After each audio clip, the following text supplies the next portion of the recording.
नमस्ते, मैं Sanjay Thakur study bye trick Thakur sir से आपको स्वागत करता हूं। हमारे नेक्स्ट वीडियो में हमारा जो नेक्स्ट वीडियो है वो है स्पोकन इंग्लिश का इंट्रोगेटिव प्रोनाउन। अब आप सोच रहे होंगे इंट्रोगेटिव प्रोनाउन चीज क्या होती है। आप अगर इसको हिंदी में समझें तो हम इसे कहेंगे प्रश्नवाचक सर्वनाम। ये नाम सुनने में काफी अटपटा लगता है, लेकिन इसके बारे में आप जितने भी लोग मुझे देख रहे हैं सब जानते हैं। बस हमें पता नहीं होता कि हम इसे ही प्रश्नवाचक सर्वनाम या फिर इंट्रोगेटिव प्रोनाउंस कहते हैं। ठीक है, अगर हम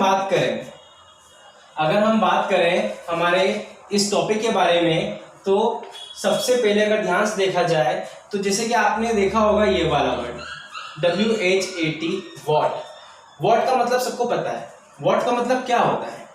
वॉट का मतलब क्या होता है, एक्चुअली बता रहा हूं कि वॉट का मतलब क्या होता है।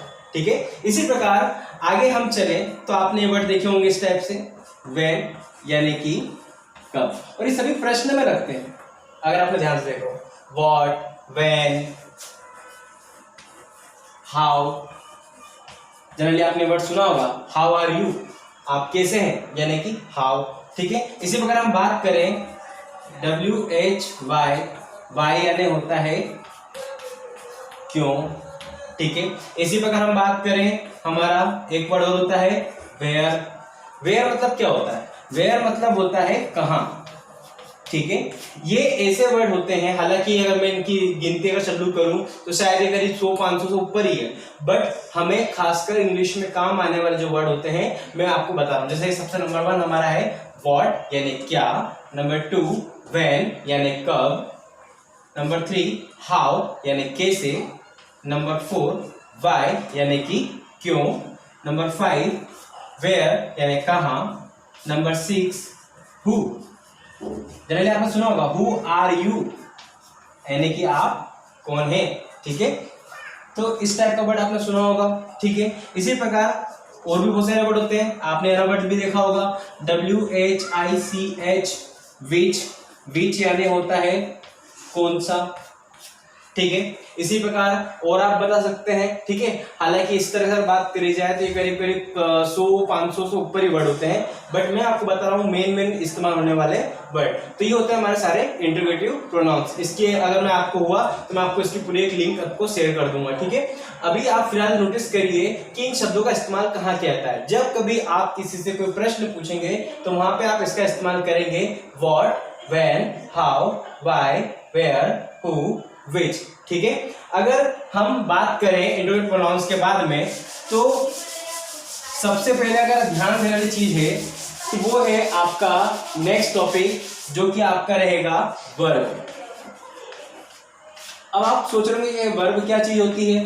ठीक है, तो वर्ब कुछ नहीं, वर्ब यानी कि कहा जाए तो वो क्रिया जो आप करते हैं। ठीक है, हमारे शरीर द्वारा की जाने वाली वो सभी क्रियाएं जो हम अपने शरीर द्वारा करते हैं वो सारी कहलाती है हमारी क्रिया। जैसे खाना, पीना, रोना, गाना, चलना फिरना, दौड़ना, भागना। ठीक है, इस तरह की जो सभी क्रियाएं होती है वो हमारी आती है वर्ब के अंदर। लेकिन वर्ब के यहाँ पे हम देखा जाए तो वर्ब के यहाँ पे 2 रूप होते हैं, फर्स्ट और सेकेंड।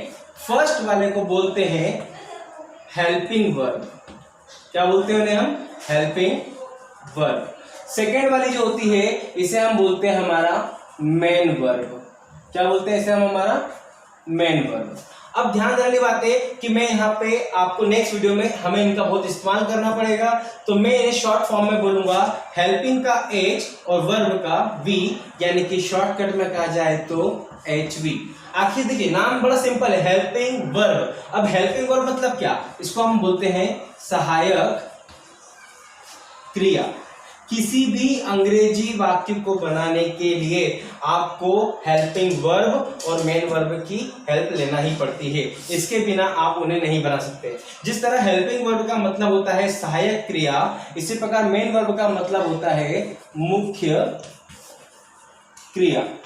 ठीक है, मुख्य क्रिया जैसे मैंने आपको बताई, सुबह से लेकर रात तक होने वाली वो सभी क्रिया जो मानव अपने शरीर द्वारा करता है, चाहे खाना पीना, दौड़ना भागना, चलना फिरना, सब आप इसके अंदर बोल सकते हैं, है ना। मतलब वो सभी गतिविधि जो मानव शरीर द्वारा होती है, चलना बोलना, खाना, नहाना, गाना, ठीक है, इस तरह से। और सहायक क्रिया क्या होती है? सहायक क्रिया वो क्रियाएं होती है जो कि आपको वाक्य बनाने में आपके कर्ता को, जब हमने पढ़े थे कल सब्जेक्ट हमारे आई यू वी दे, इनको करती है, सपोर्ट करती है, ठीक है। जैसे आपने अक्सर कई बार सुना होगा हाउ आर यू, तो यहाँ पे आर जो वर्ड हुआ ये क्या हो गया? आपकी हेल्पिंग वर्ब हो गई, ठीक है। आर हो जाती है, इसी प्रकार एम होती है, इसी प्रकार इज होती है, डू होती है, डज होती है, ठीक है, हैज होती है, हैड होती है, ठीक है, हैव होती है, ऐसे बहुत सारी होती है, ठीक है। ये सारी क्या होती है? आपकी सारी हेल्पिंग वर्ब होती है। तो आज हमारा जो मेन टॉपिक रहेगा वो रहेगा कि आखिर वर्ब काम कैसे करती है, ठीक है। अगर आप यहाँ पे इतनी चीज समझ में अगर आपको आ गई हो कि हमें यहाँ पे करना क्या है, हमें सिर्फ वर्ब पे ध्यान देना है। वर्ब दो होती है, एक होती है आपकी हेल्पिंग वर्ब यानी शॉर्ट फॉर्म में कहा जाए तो एचवी, सेकंड होती है आपकी मेन वर्ब, मेन का एम और वर्ब का वी, शॉर्ट फॉर्म में कहा जाएगा तो इसको कहा जाएगा एमवी, ठीक है। तो हमारे जो इंग्लिश के वाक्य, जैसे आपको मैंने जनरली बताया कि हमें इंग्लिश सीखना है, बोलना भी, पढ़ना भी और समझना भी, तो उसके लिए सबसे पहले आपको 2 से 3 चीज अच्छे से पता होना चाहिए। पहला सब्जेक्ट, जो कि हमने लास्ट वीडियो में हमारे देखा था। आज हमने सेकंड चीज देखी वो हमारा है इंटरोगेटिव प्रोनाउंस, कहाँ, कब, क्यों, कैसे, है ना, इस टाइप के वर्ड। और थर्ड होती है हमारी वर्ब। ये 3 चीज अगर आपने ध्यान समझ ली तो आपको इंग्लिश सीखने से कोई नहीं रोक सकता, ये मैं आपको इस बात का विश्वास दिलाता हूं। अब हम बात करते हैं हमारे कि हेल्पिंग वर्ब तो सिंपल है, हेल्पिंग वर्ब आपको बहुत कम होती है, गिनती का अगर कहा जाए तो 12 टेंस की अपनी अपनी हेल्पिंग वर्ब है, ठीक है। लेकिन जो मुख्य क्रिया है अगर हम इसे लिखने बैठे तो शायद हमें एक दिन एक रात कम पड़ जाए, क्योंकि ये बहुत सारी होती है, ठीक है। तो आज हम बात करते हैं हमारी मेन वर्ब किस टाइप की होती है, ठीक है।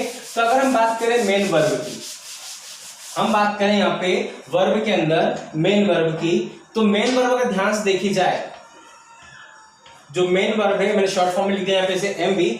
मेन वर्ब 3 प्रकार से चलती है, जिसको हम बोलेंगे first form, second form and third form, ठीक है। मैं थोड़ा उसको एडजस्ट कर लेता हूँ बिकॉज थोड़ी मेरी जगह ज्यादा लगेगी यहाँ पे। जैसे आप देखेंगे यहाँ पे सेकेंड फॉर्म और ये होगा हमारा फर्स्ट फॉर्म, ठीक है। अब आप ध्यान से देखिए, जैसे मैंने कोई वर्ड बोला कि मैं गांव जा रहा हूं, तो इसमें जाना क्या है? मेरी क्रिया है। तो जाना को इंग्लिश में क्या बोला जाएगा?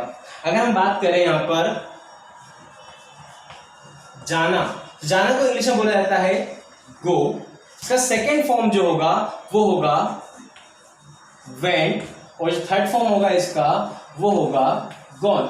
अगर इसकी हिंदी बताना चाहूं, जाना, गया, जा चुका। एक बार फिर से बोलिए एक बार, जाना यानी गो, गया यानी वेंट, जा चुका यानी कि गॉन।